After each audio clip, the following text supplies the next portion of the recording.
오늘 히브리서 강해의 10번째 시간, 우리는 믿음을 가져 생명을 얻은 사람들입니다 라는 말씀의 제목으로 우리 하나님 말씀 나누도록 하겠습니다. 오늘 본문 1절부터 4절까지 말씀을 우리가 먼저 읽도록 하겠습니다. 한 목소리로 읽겠습니다. 시작. 율법은 장차 올 좋은 것들의 그림자일 뿐이요 실체가 아니므로 해마다 반복해서 드리는 똑같은 희생 제사로서는 하나님께로 나오는 사람들을 완전하게 할 수 없습니다. 만일 완전하게 할 수 있었더라면 제사를 드리는 사람들이 한 번 깨끗하여진 뒤에는 더 이상 죄의식을 가지지 않을 것이고, 따라서 제사 드리는 일을 중단하지 않았겠습니까? 그러나 제사에는 해마다 죄를 회상시키는 효력은 있습니다.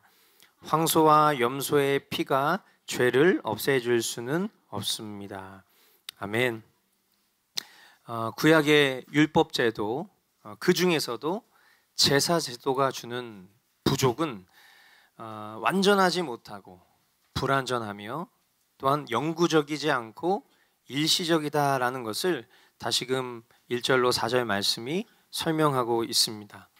상징적인 그리고 일시적인 그런 짐승의 피가 우리 인간의 죄를 없게 하거나 혹은 온전케 하지 못한다는 것을 우리가 읽었었던 이 말씀을 통해서 우리가 깨달을 수 있는 것이죠. 5절로 6절 보니까 그러므로 그리스도께서 세상에 오실 때에 하나님께 이렇게 말씀하셨습니다. 주님은 제사와 예물을 원하지 않으셨습니다. 그래서 나에게 입히실 몸을 마련하셨습니다. 주님은 번제와 속죄제를 기뻐하지 않으셨습니다. 그래서 내가 말하였습니다. 보십시오, 하나님, 나를 두고 성경에 기록되어 있는 대로 나는 주님의 뜻을 행하러 왔습니다. 이것은 시편 40편에 보면은 나오는 그 메시아 언약에 대한 말씀을 기록한 것입니다. 예수님께서 공생의 사역을 시작하시면서 그 모든 구약의 약속, 그 언약의 성취가 바로 예수 그리스도 자신이심을 말씀하신 것이죠. 이 시편 40편 말씀을 인용하면서 예수님께서 강조하시기를 원하시는 게 뭐죠?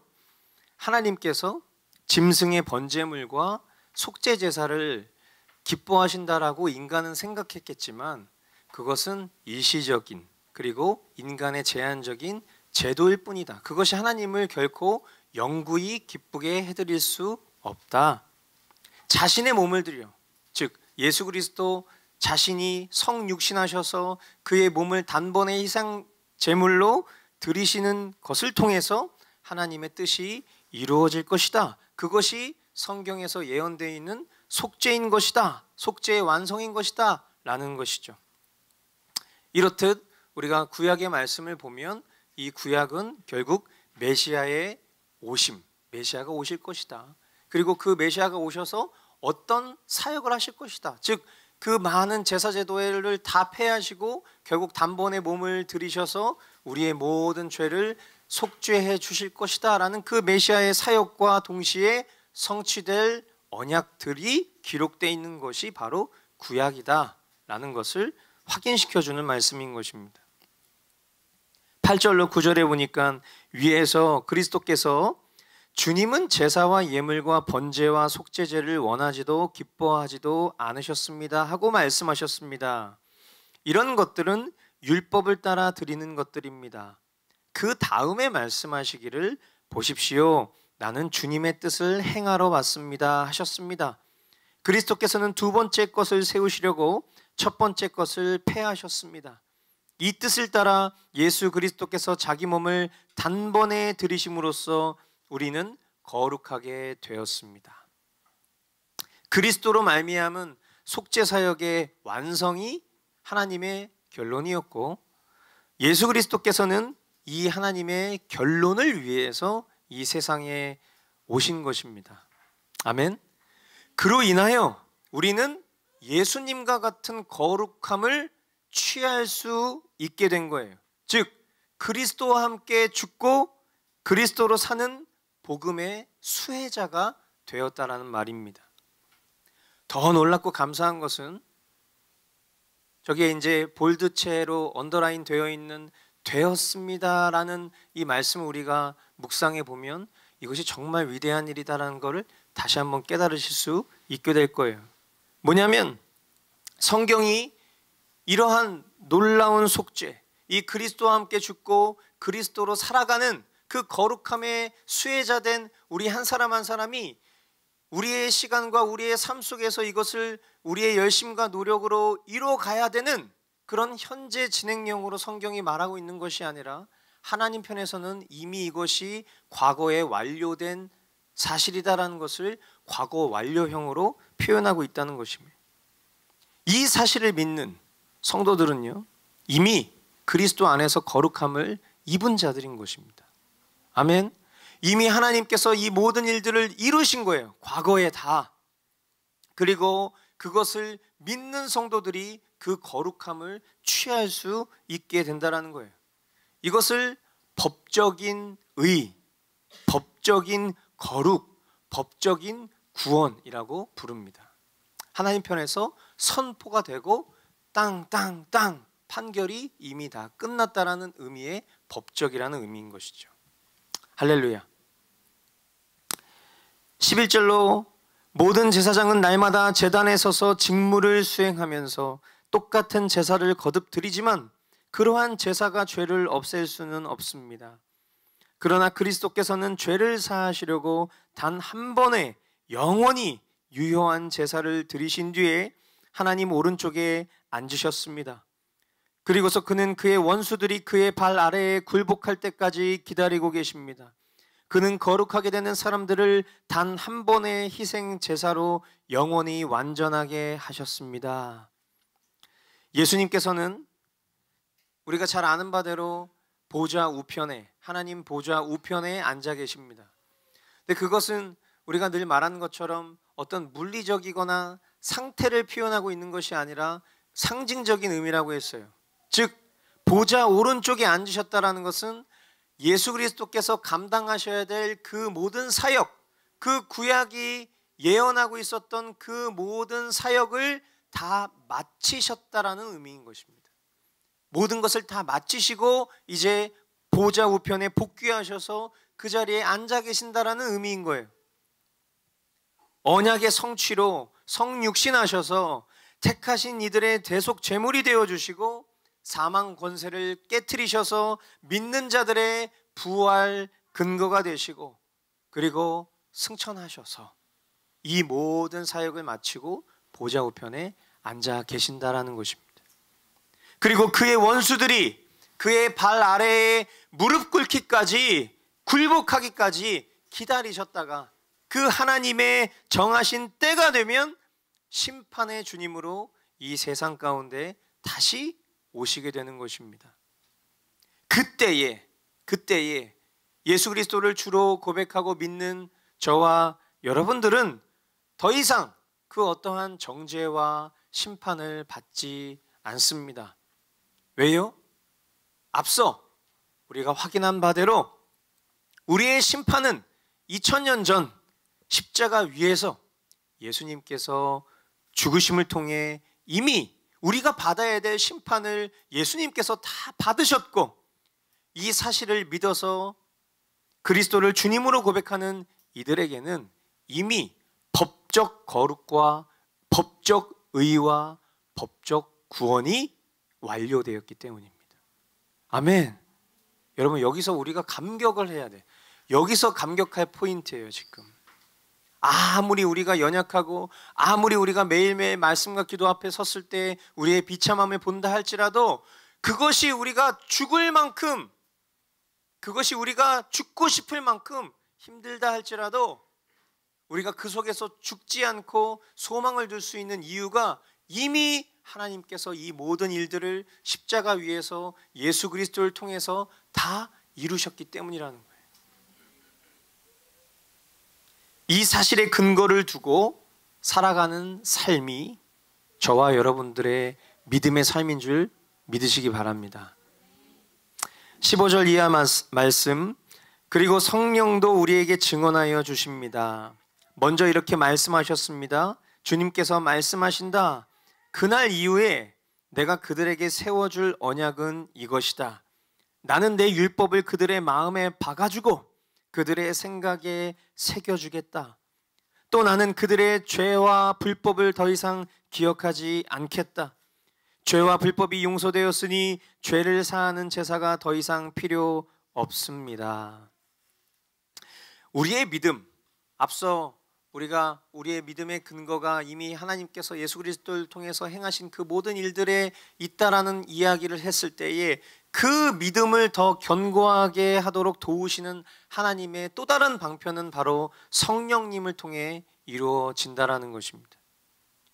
저와 여러분 성도의 삶은 구약의 율법을 따라 자신의 열심과 의지로 살아가는 것이 아닙니다.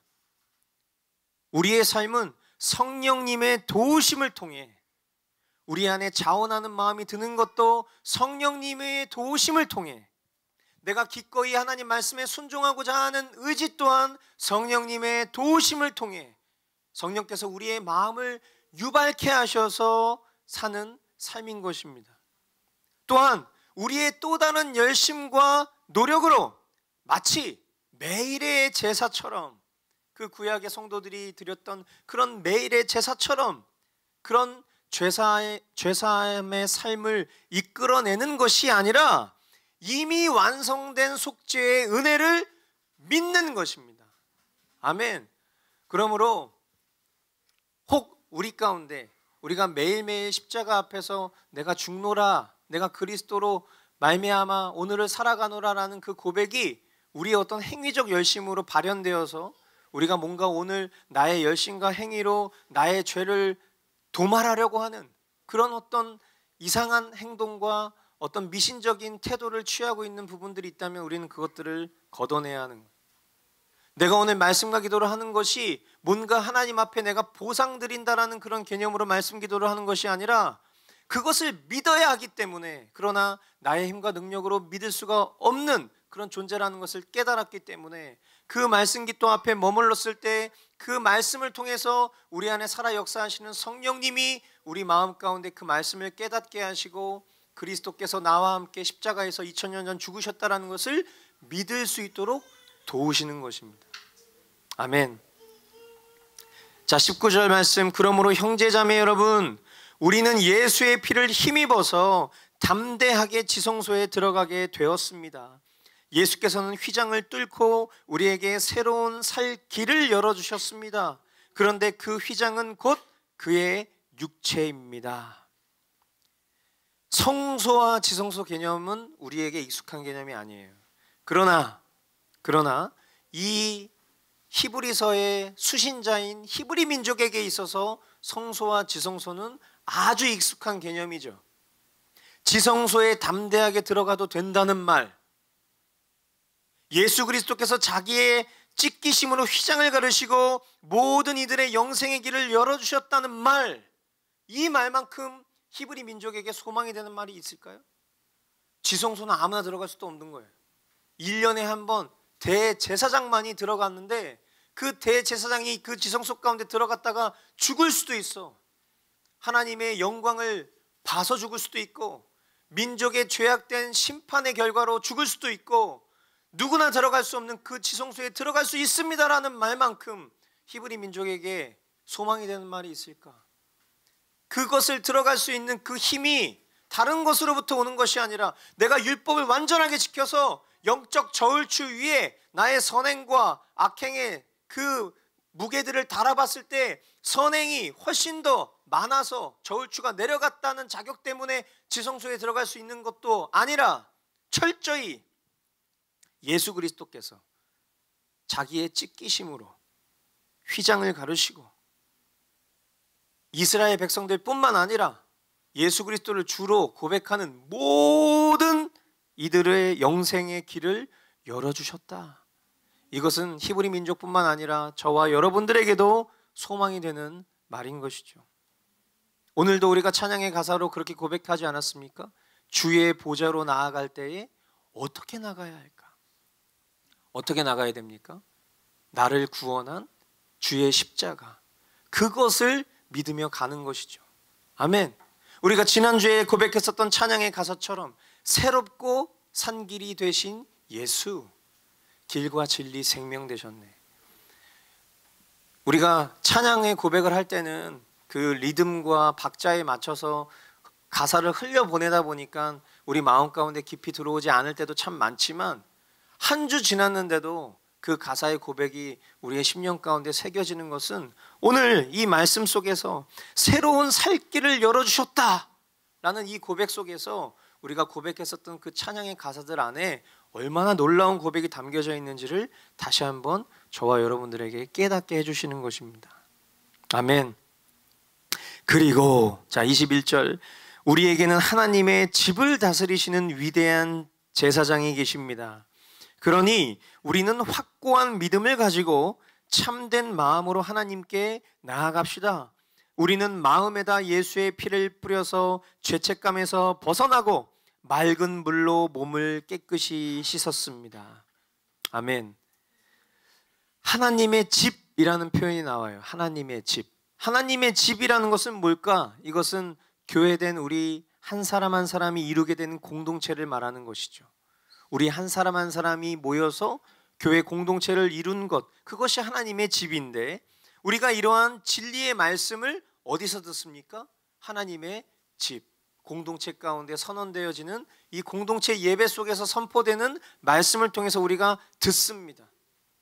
우리의 심령에 그리스도의 보혈이 마치 뿌려지는 것처럼 우리가 이 말씀을 듣는 이 순간 보이지 않는 영적인 그런 표현들이 마치 보혈을 우리 심령 가운데 뿌리는 것 같다는 거예요. 이 말씀이 여러분의 귀를 타고 들어갈 때 우리의 심령 가운데는 마치 그리스도의 보혈이 뿌려져서, 맑은 물이 뿌려져서 우리의 더러운 심령들을 정결케 되는 것 같은 은혜를 누릴 수 있도록 하나님께서 제정하신 귀한 방편이 바로 교회, 하나님의 집이라는 것입니다.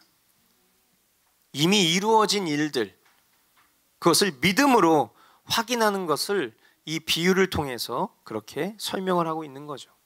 아마도 우리가 이제 영화를 보다 보면 뭐 드라큘라, 이 드라큘라를 죽일 때 막 성수를 뿌리거나 아니면 피를 이렇게 하거나 막 뭐 마늘 뭐 이렇게 하고 십자가 이렇게 하고 하잖아요. 그런 모티브가 어디 생뚱맞은 데서 나온 게 아니라 성경에서 나온 거죠. 그러니까 이런 표현들, 보혈을 뿌리고 물을 뿌리고 할 때, 그러나 이것은 다 우리가 봐서 알지만 이건 영적인 거예요. 그러므로 성수가 있을 수 있을까요? 성수가 있습니까? 없어요. 여러분, 세례를 줄 때 우리 현덕이 세례 줄 때 머리 위에 이렇게 뿌렸던 물 있잖아요. 그거 제가 이제 이스라엘에 가가지고 15만 원을 주고 사온 성수가 아니에요. 그냥 수돗물입니다. 수돗물. 아무것도 아니야. 수돗물은 아니라 정수물이, 정수기물. 예. 그래도 좀 이렇게 더러운 거 좀 걸러야 되니까 정수기물로 했단 말이야. 근데 그 정수기물을 할 때 그 정수기물로 하면은 효력이 없습니까? 성만찬할 때 예수 그리스도의 몸을 상징하는 이 빵과 보혈을 상징하는 이 포도주를 마실 때에 똑같은 개념이란 말이에요. 근데 뭔가 성수가 있다. 그래서 막 예수님 모형으로 이렇게 만들어가지고 그 속에 물을 담아가지고 팔고, 그걸 몸이 어디가 좀 두통이 있다 그러면 마치 호랑이 연고 바르듯이 물 조금 해가지고 이렇게 하면은 좋아지는 것 같아. 그게 바로 플라시보 효과라고 하는 거예요. 그냥 내가 생각이 좋아져가지고 뭔가 괜찮아진 것 같다. 두통이 있는데 비타민을 줬더니 이거 두통약 약 잘 드네요. 그런 거예요. 그런 거. 근데 그런 거를 이제 교회 장사꾼들이 막 팔고, 그리고 그것을 종교 의식으로 삼는 그런 신앙인들을 보면 너무나 안타까운 것이죠. 이 모든 것들은 이미 이루어진 일을 믿음으로 확인하는 것으로 비유를 통해서 말씀하고 있다는 것을 여러분들이 기억하실 수 있게 되기를 바랍니다. 23절로 25절, 또 우리에게 약속하신 분은 신실하시니 우리는 흔들리지 말고 우리가 고백하는 그 소망을 굳게 지킵시다. 그리고 서로 마음을 써서 사랑과 선한 일을 하도록 격려합시다. 어떤 사람들의 습관처럼 우리는 모이기를 그만하지 말고 서로 격려하여 그날이 가까워 오는 것을 볼수록 더욱 힘써 모입시다. 아멘. 이 모든 일의 근거가, 앞에서 선포되어졌었던 그 모든 일, 그 모든 말의 근거가 쉽게 변하고 변질되는 나로부터 인함이 아니라 신실하신 하나님께로부터 이루어지고 성취되는 것이기에, 할렐루야, 우리는 이러한 말씀이 우리에게 선포될 때에 더욱 우리의 믿음을 견고하게 바로 세울 수 있는 것입니다. 나로부터 인한 것이 아니기 때문에, 하나님께로부터 오는 것이기 때문에 이 말씀을 들을 때 우리의 믿음이 견고하게 되는 것은 하나님이 그 일들을 신실하게 이루시기 때문이라는 거예요. 자신의 약함과 죄악 가운데에서 믿음의 길을 포기하고 싶은 그때에도, 그런 지체들이 있을 때에도 그 지체들을 격려할 수 있고, 그리고 그 일을 위해서 우리가 더 힘써 모이는 것이 하나님의 집인 교회 공동체가 지켜야 될, 힘써서 해야 될 일이다라는 것을 우리에게 가르쳐주고 있는 것입니다.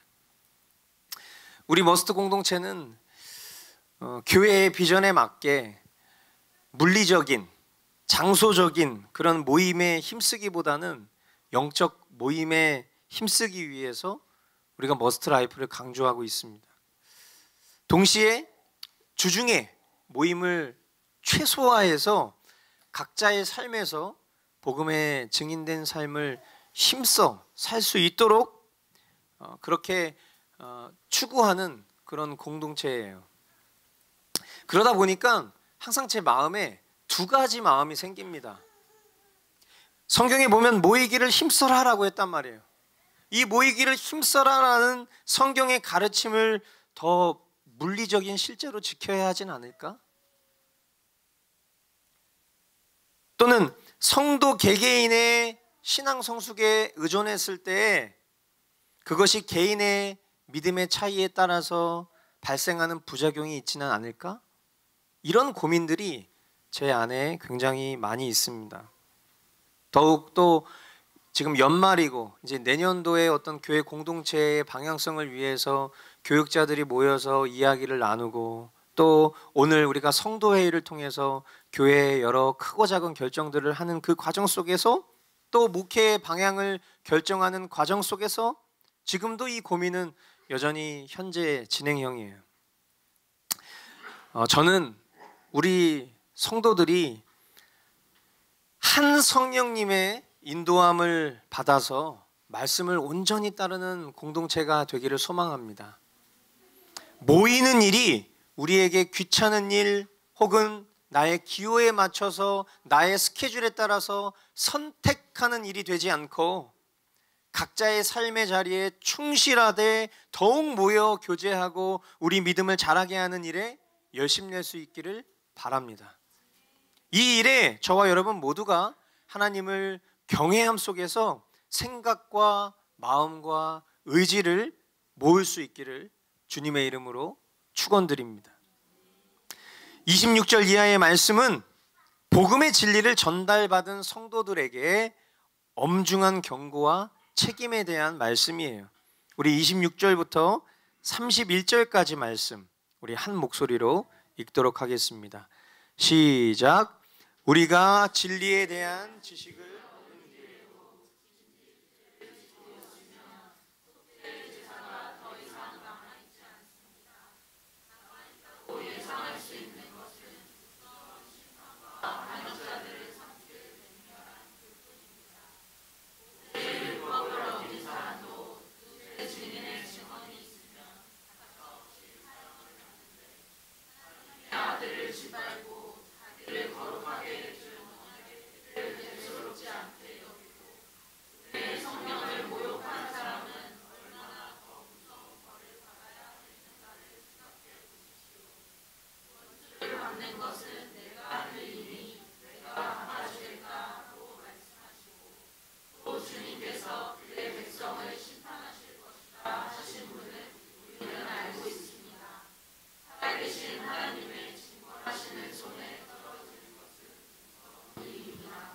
아멘.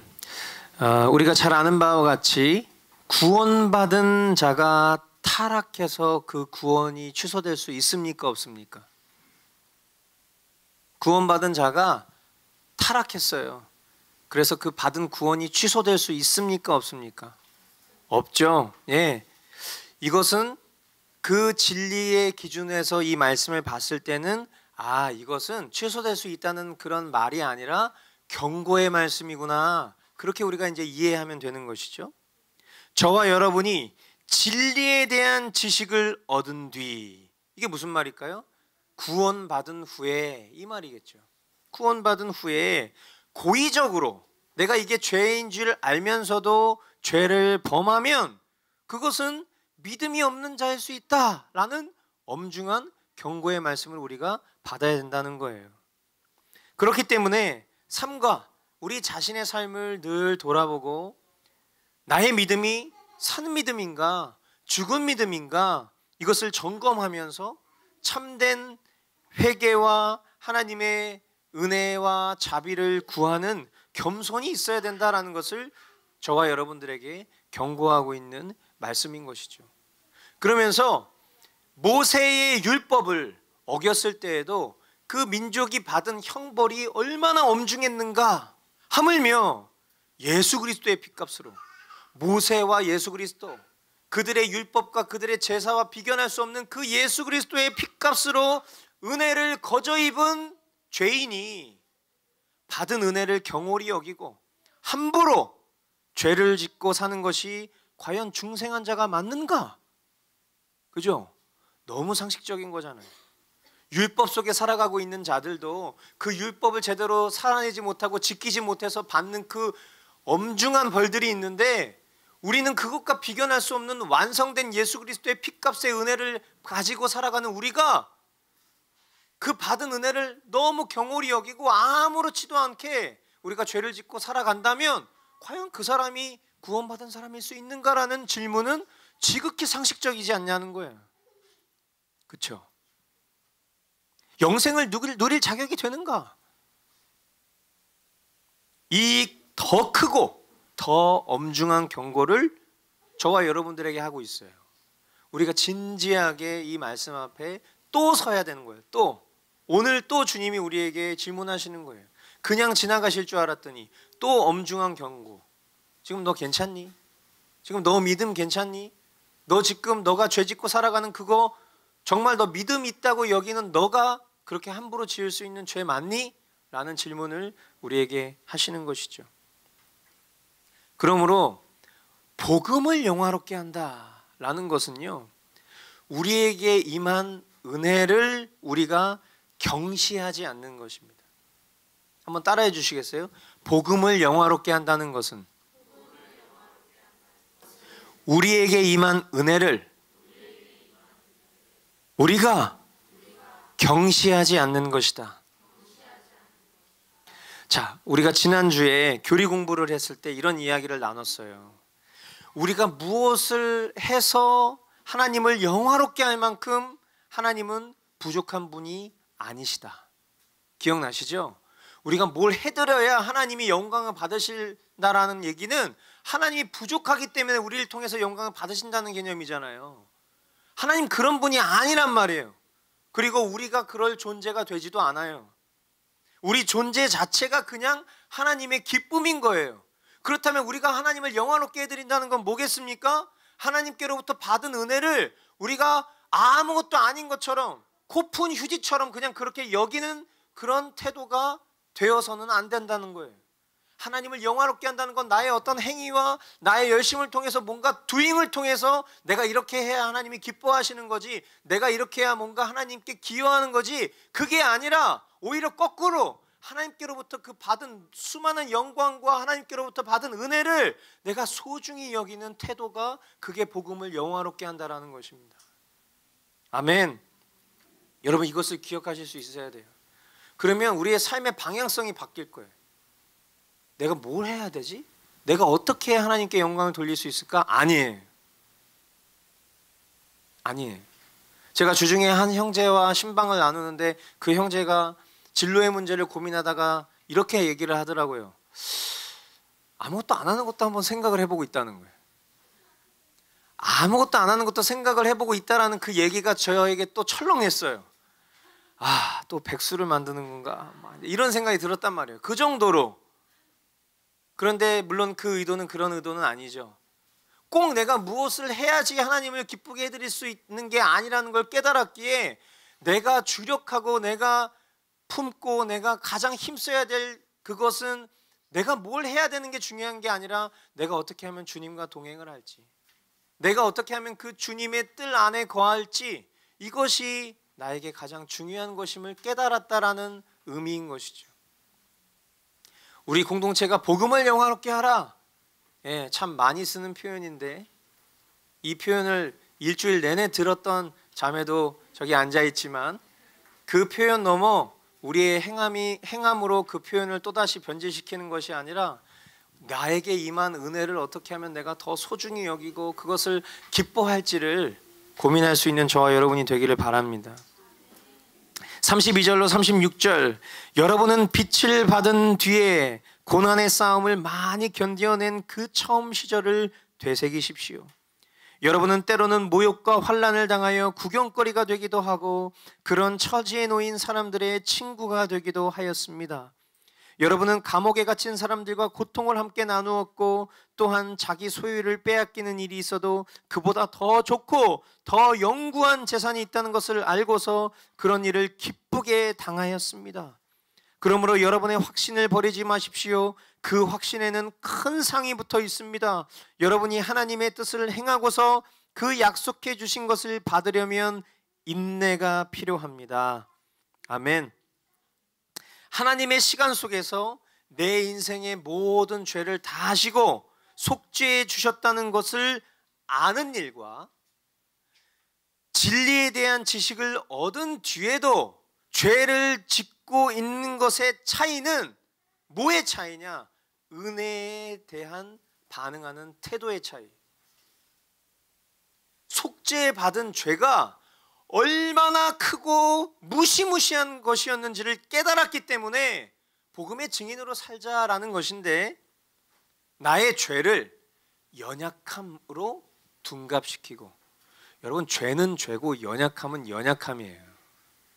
근데 죄를 연약함으로 둔갑시키고 여전히 연약함에 머무르려 하는 것은 사악한 것이에요. 그죠?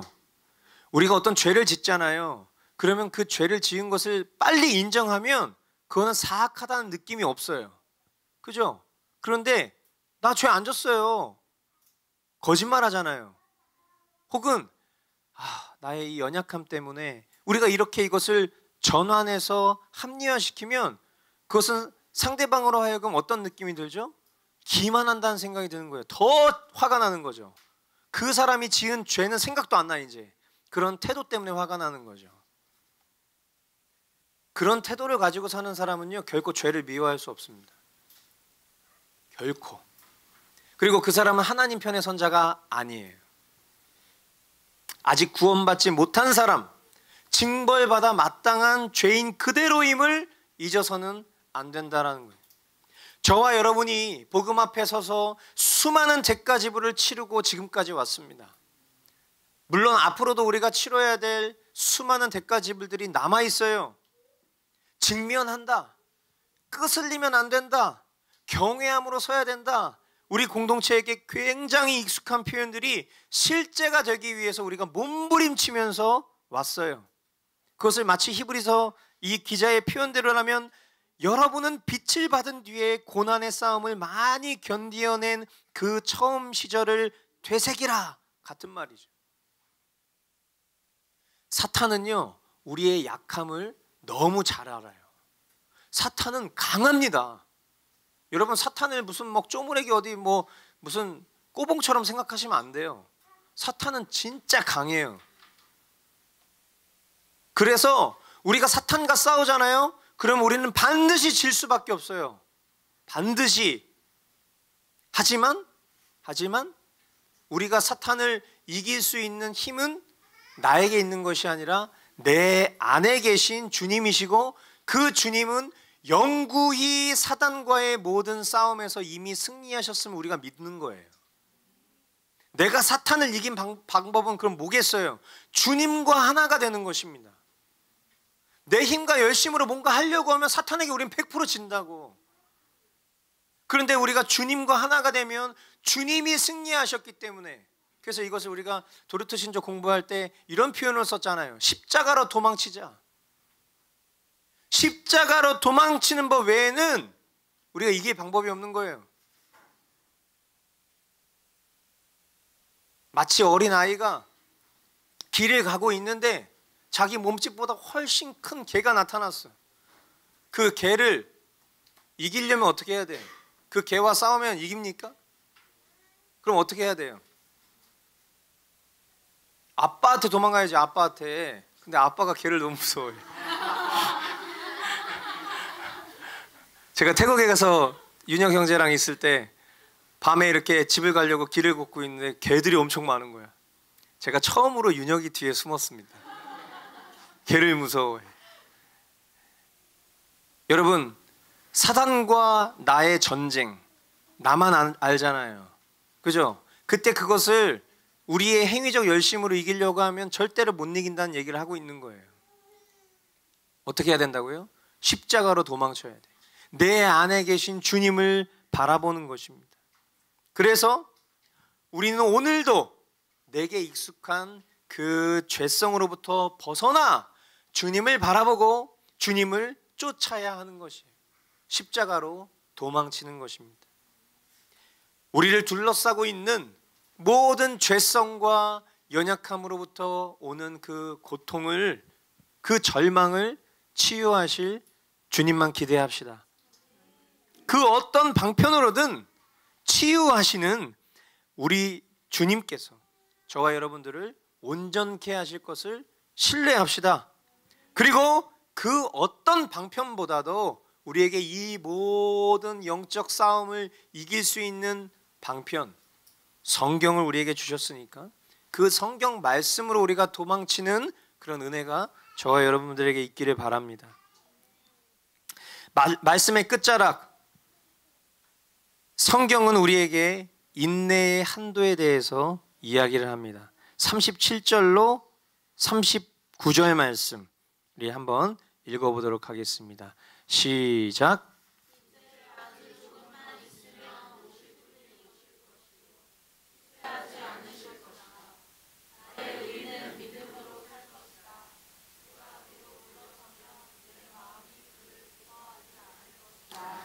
우리는 뒤로 물러나서 멸망할 사람들이 아니라 믿음을 가져 생명을 얻을 사람들입니다. 아멘. 예, 우리의 믿음의 한도에 대해서, 우리 인내의 한도에 대해서 뭐라고 말씀하고 있습니까? 아주 조금만 있으면 오실 분이 오실 것이다. 지체하지 않으실 것이다. 나의 의인은 믿음으로 살 것이다. 그가 뒤로 물러서면 내 마음이 그를 기뻐하지 않을 것이다. 우리는 뒤로 물러나서 멸망할 사람들이 아니라 어떤 사람? 믿음을 가져. 오늘 말씀의 제목이죠. 믿음을 가져 무엇을 얻을 사람? 생명을 얻을 사람들. 할렐루야. 주님 곧 오십니다, 여러분. 제가 이제 41살이 됐어요. 제가 41살이 될 거라고 상상을 못했어요. 그런데 제가 예수 그리스도의 그 소망을 붙잡은 것이 20대 중반이에요. 그런데 제가 예수 그리스도께서 다시 오신다라는 그 소망의 진리를 붙잡은 것은 30대 초반입니다. 벌써 이제 10년 가까이 되어가요. 마라나타의 소망을 품고 살아가는 지가. 근데 저는 그 10년이 결코 길게 느껴지지 않습니다. 왜냐하면 물리적인 장소와 시간 가운데 우리 주님 오시지만 이미 그 주님이 내 10년 가운데 거하고 계시기 때문이에요. 그 주님과의 동행을 하루하루 기억하고 그 주님을 느끼고 그 주님을 바라보고 살아가는 존재에게 있어서 설령 예수님이 제가 70이 됐는데도 안 오셔도 저는 마라나타의 소망을 포기할 수 없습니다. 하나님의 시간 속에서 우리의 인생 길어야 100년, 그 100년은 하나님의 시간 속에서 점도 되지 않는 시간. 그 시간을 인내하면, 참고 견디면 하나님이 약속하신 영원한 하나님 나라, 이 땅의 그 모든 아픔과 고통과 그 죄와의 싸움과 그 지리멸렬했었던 그 모든 고통의 시간들을 뒤로하고 그 모든 것들이 존재하지 않는 영광스러운 하나님 나라의 백성으로 저와 여러분들이 살아갈 것이라면, 그 시간 앞에 우리의 길어야 100년이라는 시간은 정말 점도 되지 않는 시간임을 기억하실 수 있게 되기를 바랍니다. 아우, 주님 도대체 언제 오시는 거야? 아우, 지긋지긋해서 내가 먼저 가야겠어. 내가 먼저 내 생명 끊어야 되겠어. 이런 소리 하는 사람들 있어요. 저도 그런 생각할 때도 있고요. 그런 생각을 갖고 살아가는 그리스도인들이 잘못된 믿음 때문에 자기 생명 끊는 거예요. 주님을 보고 싶다라는 이유로 내가 죽는 거니까 나는 지옥에 가지 않을 거야 라는 생각 때문에. 여러분, 그건 속임수입니다. 주님은 너희들이 나를 그렇게 보고 싶니? 그래, 그러면 네 목숨 끊고 네가 와라. 성경에 한 글자도 없어. 내가 갈 거야. 참고 기다려라고 성경이 얘기하고 있다고. 그죠? 성경 어디에도 너가 그토록 나를 사랑하는구나. 그래, 빨리 끊고 와라. 그 음성 듣는 사람들이 있어요. 여러분, 우리에게 있어서 완전한 계시는 성경입니다. 성경은 우리에게 그렇게 말한 적이 없어요. 그래서 우리가 힘들어도 모든 것이 허락하신 것이 최선이다라는 믿음을 갖고 살아가는 것, 참고 인내하는 것, 주님 나라 소망 품고 가는 것, 그것이 주님이 우리에게 말씀하신 진리라는 것을 모두가 깨달으실 수 있게 되기를 바랍니다. 아멘.